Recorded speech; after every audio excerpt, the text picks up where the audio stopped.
Hi friends, Jesus with us ಚಾನೆಲ್ಗೆ ನಿಮಗೆ ಮತ್ತೆ ಸ್ವಾಗತ.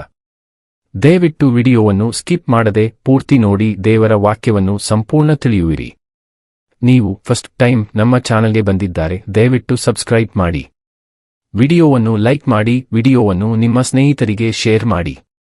ನಿಮ್ಮಿಂದ ನಮಗೆ ಹೊಸ ವಿಡಿಯೋ ಮಾಡಲು ಸ್ಫೂರ್ತಿ ಸಿಗುತ್ತದೆ.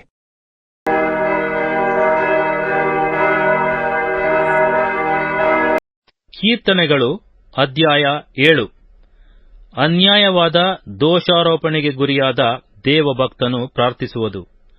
ಬೆನ್ಯಾಮೀನ್ ಕುಲದವನಾದ ಕೂಷನ ಮಾತುಗಳ ವಿಷಯದಲ್ಲಿ ದಾವೀದನು ಯೆಹೋವನಿಗಾಗಿ ಆವೇಶದಿಂದ ಹಾಡಿದ ಗೀತೆ.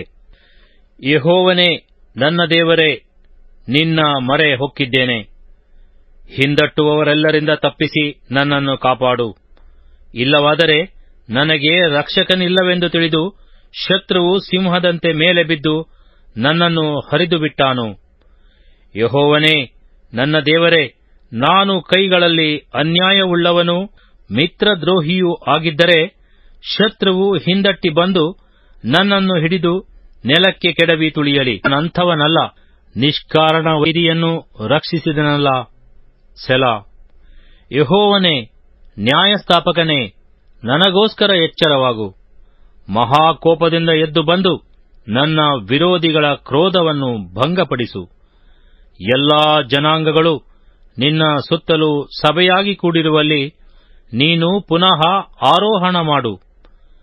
ಯೆಹೋವನು ಎಲ್ಲಾ ಜನಾಂಗಗಳಿಗೂ ನ್ಯಾಯ ತೀರಿಸುವವನಾಗಿದ್ದಾನೆ. ಯೆಹೋವನೇ, ನಿರಪರಾಧಿಯೂ ನೀತಿವಂತನೂ ಆಗಿರುವ ನನಗೋಸ್ಕರ ನ್ಯಾಯ ತೀರಿಸು. ಮನುಷ್ಯರ ಹೃದಯವನ್ನು ಅಂತರಿಂದ್ರಿಯವನ್ನು ಪರಿಶೋಧಿಸುವ ನೀತಿ ಸ್ವರೂಪನಾದ ದೇವರೇ, ದುಷ್ಟರ ಕೆಟ್ಟತನವು ಇಲ್ಲದೆ ಹೋಗುವಂತೆ ಮಾಡು. ನೀತಿವಂತರನ್ನು ದೃಢಪಡಿಸು. ನನ್ನನ್ನು ರಕ್ಷಿಸುವ ಗುರಾಣಿಯು ದೇವರೇ, ಆತನು ಯಥಾರ್ಥರನ್ನು ಕಾಪಾಡುತ್ತಾನೆ. ದೇವರು ನ್ಯಾಯಕ್ಕೆ ಸರಿಯಾಗಿ ತೀರ್ಪು ಕೊಡುವವನು.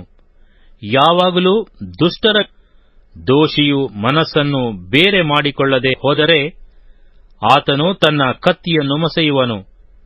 ತನ್ನ ಬಿಲ್ಲನ್ನು ಬೊಗ್ಗಿಸಿ ಸಿದ್ಧ ಮಾಡಿದ್ದಾನೆ. ಆತನು ಅದಕ್ಕೆ ಮರಣಕರವಾದ ಅಗ್ನಿ ಬಾಣಗಳನ್ನು ಹೂಡಿ ಅವನ ಮೇಲೆ ಪ್ರಯೋಗಿಸುವುದಕ್ಕೆ ಗುರಿಯಿಟ್ಟು ನಿಂತಿದ್ದಾನೆ. ನನ್ನ ಶತ್ರುವು ಕೆಡುಕನ್ನು ಹೇರಬೇಕೆಂದು ಪ್ರಸವ ವೇದನೆಯಲ್ಲಿದ್ದಾನೆ. ಅವನು ಹಾನಿಯನ್ನು ಹಡೆಯುವೆನೆಂದು ನೆನೆಸಿಕೊಂಡರೂ ಶೂನ್ಯವನ್ನೇ ಹೆತ್ತನು ನೋಡಿರಿ. ಅವನು ಅಗಿದು ಅಗಿದು ಗುಂಡಿಯನ್ನು ತೋಡಿ ಅದರೊಳಗೆ ತಾನೇ ಬಿದ್ದು ಹೋದನಲ್ಲ. ಅವನು ಮಾಡಿದ ಕುಯುಕ್ತಿ ಅವನ ತಲೆಯ ಮೇಲೆಯೇ ಬರುವುದು. ಅವನು ಮಾಡಬೇಕೆಂದಿದ್ದ ಅನ್ಯಾಯವು ಸ್ವಂತ ಬುರುಡೆಯ ಮೇಲೆ ಬೀಳುವುದು. ನಾನು ಆತನನ್ನು ಕೊಂಡಾಡುವೆನು. ಪರಾತ್ಪರ ದೇವನಾದ ಯೆಹೋವನ ನಾಮವನ್ನು ಸಂಕೀರ್ತಿಸುವೆನು. ಕೀರ್ತನೆಗಳು ಅಧ್ಯಾಯ 8. ಮನುಷ್ಯನಿಗೆ ದೇವರು ಅನುಗ್ರಹಿಸಿರುವ ಗೌರವಕ್ಕಾಗಿ ಆತನನ್ನು ಕೊಂಡಾಡುವುದು. ಪ್ರಧಾನ ಗಾಯಕನ ಕೀರ್ತನ ಸಂಗ್ರಹದಿಂದ ತೆಗೆದದ್ದು. ಗಿತ್ತೀಯ ರಾಗದಿಂದ ಹಾಡತಕ್ಕದ್ದು ದಾವೀದನದು. ನಮ್ಮ ಕರ್ತನಾದ ಯೆಹೋವನೇ, ನಿನ್ನ ನಾಮವು ಭೂಲೋಕದಲ್ಲೆಲ್ಲ ಎಷ್ಟೋ ಮಹಿಮೆಯುಳ್ಳದ್ದು. ಆಕಾಶಮಂಡಲದಲ್ಲಿ ನಿನ್ನ ವೈಭವವನ್ನು ಪ್ರಕಾಶಪಡಿಸಿದ್ದಿ. ನಿನಗೆ ವಿರೋಧವಾಗಿ ನಿಂತು ಮುಯ್ಯಿ ತೀರಿಸುವ ವೈರಿಗಳ ಬಾಯನ್ನು ಕಟ್ಟುವುದಕ್ಕೋಸ್ಕರ ನೀನು ಬಾಲಕರ ಮತ್ತು ಮೊಲೆಕೂಸುಗಳ ಬಾಯಿಂದ ಬಲವಾದ ಸಾಕ್ಷಿ ಉಂಟಾಗುವಂತೆ ಮಾಡಿದ್ದಿ. ನಿನ್ನ ಕೈ ಕೆಲಸವಾಗಿರುವ ಆಕಾಶಮಂಡಲವನ್ನು ನೀನು ಉಂಟು ಮಾಡಿದ ಚಂದ್ರ ನಕ್ಷತ್ರಗಳನ್ನು ನಾನು ನೋಡುವಾಗ ಮನುಷ್ಯನು ಎಷ್ಟು ಮಾತ್ರದವನು, ಅವನನ್ನು ನೀನು ಯಾಕೆ ನೆನೆಸಬೇಕು? ಮಾನವನು ಎಷ್ಟರವನು, ಅವನಲ್ಲಿ ಯಾಕೆ ಲಕ್ಷ್ಯವಿಡಬೇಕು? ಅವನನ್ನು ದೇವದೂತರಿಗಿಂತ ಸ್ವಲ್ಪವೇ ಕಡಿಮೆಯಾಗಿ ಮಾಡಿದೀಯಲ್ಲ. ಪ್ರಭಾವವನ್ನು ಮಾನವನ್ನು ಅವನಿಗೆ ಕಿರೀಟವಾಗಿ ಇಟ್ಟಿ. ನೀನು ಸೃಷ್ಟಿಸಿದ ಎಲ್ಲಾ ವಸ್ತುಗಳ ಮೇಲೆ ಪ್ರಭುತ್ವವನ್ನು ಅವನಿಗೆ ಅನುಗ್ರಹಿಸಿದಿ.